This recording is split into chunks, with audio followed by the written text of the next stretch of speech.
Dans la nuit du 30 avril au 1er mai dernier, la police de Las Vegas se met à la recherche de 2 extraterrestres.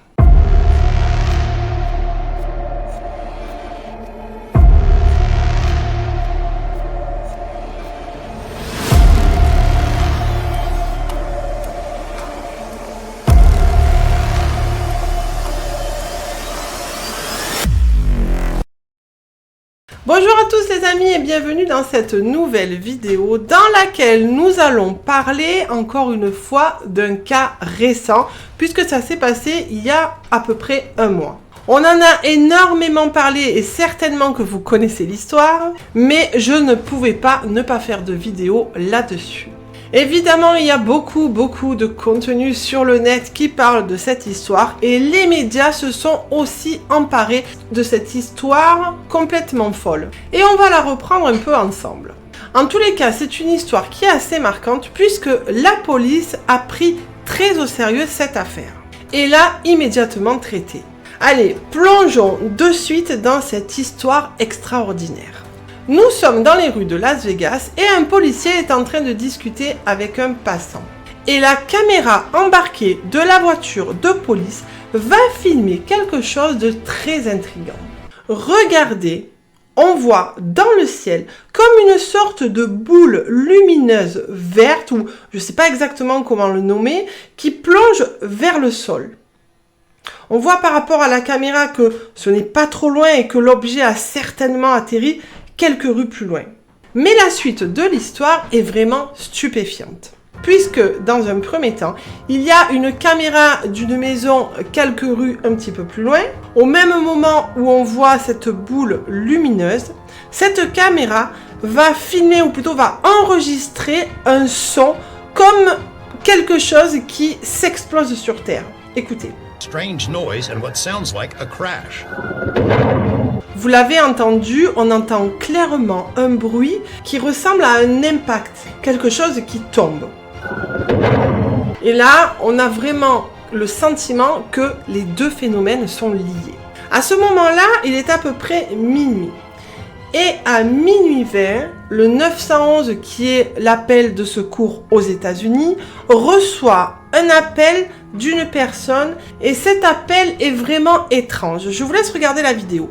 There's like an 8-foot person beside it, and another one's inside, and it has big eyes and looking at us, and it's still there. So there's 2 people or 2 subjects that are in your backyard? Correct, and they're very large. They're like 8 foot, 9 feet, 10 foot. I don't know. They look like aliens to us. Big eyes. They have big eyes, like I can't explain it, and big mouth. They're shiny eyes And they're not human. They're 100% they're not human. Oui, vous l'avez bien entendu, la personne qui a appelé le 911 est en train de dire qu'il y a dans son jardin 2 extraterrestres. Il les décrit, il dit qu'ils sont grands, qu'ils ont 2 grands yeux, et le monsieur dit qu'il est vraiment terrorisé. Et là, contre toute attente, la standardiste va déclencher l'intervention de la police. Donc à partir de là, on rentre vraiment dans une affaire qui est très prise au sérieux. Alors la police va se rendre dans ce quartier pour aller à la rencontre des témoins. C'est une famille et il y a quelques personnes de cette famille qui ont vu les extraterrestres. Mais on sent bien que toute la famille est secouée par cette histoire. Mais pas seulement les membres de la famille, parce que vous allez voir que les policiers aussi. I have butterflies, bro. Everyone saw a shooting star, then these people say there's aliens in their backyard. By now, it's more than an hour after that bright light. Officers meeting up with the caller and his family. What'd you see? It was like a big creature.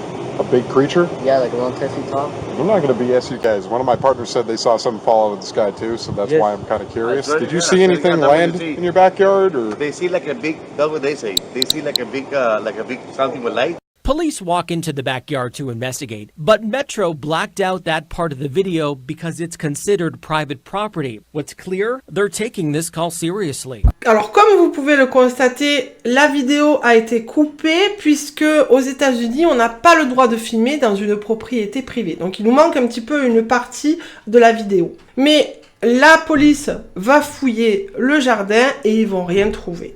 Et l'histoire s'arrête là, oui, malheureusement, parce qu'on n'en sait pas plus. Alors évidemment, j'ai beaucoup cherché, j'ai beaucoup fouiné sur Internet pour voir si on pouvait trouver une suite à cette histoire. Il y a énormément de contenu, des personnes qui démentent ou au contraire qui alimentent positivement cette affaire, mais vraiment, on n'en trouve pas plus. Mais à part ça, que ce soit les médias aux États-Unis ou d'autres plateformes, on n'a plus rien qui concerne cette histoire. D'ailleurs, peut-être vous, si vous avez des infos supplémentaires qui concernent cette histoire, n'hésitez pas à les mettre dans les commentaires. Il y a pour moi, personnellement, une autre chose qui vraiment me pose question, parce que vraiment à l'ère où on a toujours nos portables à portée de main, où il y a les vidéos, c'est vraiment quasi quotidiennement, comment ça se fait que ces personnes-là n'aient pas filmé ce qu'elles ont vu? Mais je me dis que peut-être, comme elles disaient effectivement quand elles ont passé l'appel d'urgence, qu'ils étaient terrorisés, est-ce que justement la terreur, la peur les ont empêchés de prendre leur téléphone portable et de filmer? C'est possible. Évidemment, je crois que toute personne sensée, c'est la première question qu'elle se pose. Mais effectivement, vraiment, peut-être que la peur les a figés et vous allez comprendre par la suite pourquoi je dis ça. Je voulais vous faire voir une dernière vidéo, une vidéo aérienne où on voit la cour dans laquelle aurait atterri cet objet. On voit effectivement des traces de cercles et certains journalistes avancent que ça pourrait être la trace de l'objet qui s'est posé dans la cour. Et on a le témoignage des personnes qui expliquent que lorsqu'il y a eu l'impact de cet objet au sol, ils disent avoir ressenti une sorte d'onde de choc. Ils ont essayé de regarder l'objet, mais leur vision était perturbée, tout était flou et ils n'arrivaient pas à distinguer ce qu'ils voyaient. Tout du moins l'objet. Quand j'ai essayé de regarder l'objet, tout était flou, pas ma vision, juste la zone de l'arrière-cour. Et là, on a quelques précisions supplémentaires sur les créatures. C'était une créature grande, maigre et longue. C'était d'une couleur gris-vert et un grand visage, des grands yeux et une grande bouche. Je pouvais entendre sa respiration forte et profonde et je pouvais voir son estomac bouger. Et quand je l'ai regardé dans les yeux, mon corps s'est juste figé. Donc c'est pour ça que je vous disais tout à l'heure, pourquoi la personne n'a pas pris son téléphone pour filmer. On a l'impression qu'il disait qu'il était vraiment figé par peut-être cette créature, mais aussi peut-être par la peur. Voilà les amis, en tous les cas, moi ce qui me chagrine, c'est qu'on n'entend vraiment plus parler de cette histoire et on n'a pas le fait mot, on ne sait pas, plus personne n'en parle, donc ça, voilà, on reste un peu sur notre fin, on va dire.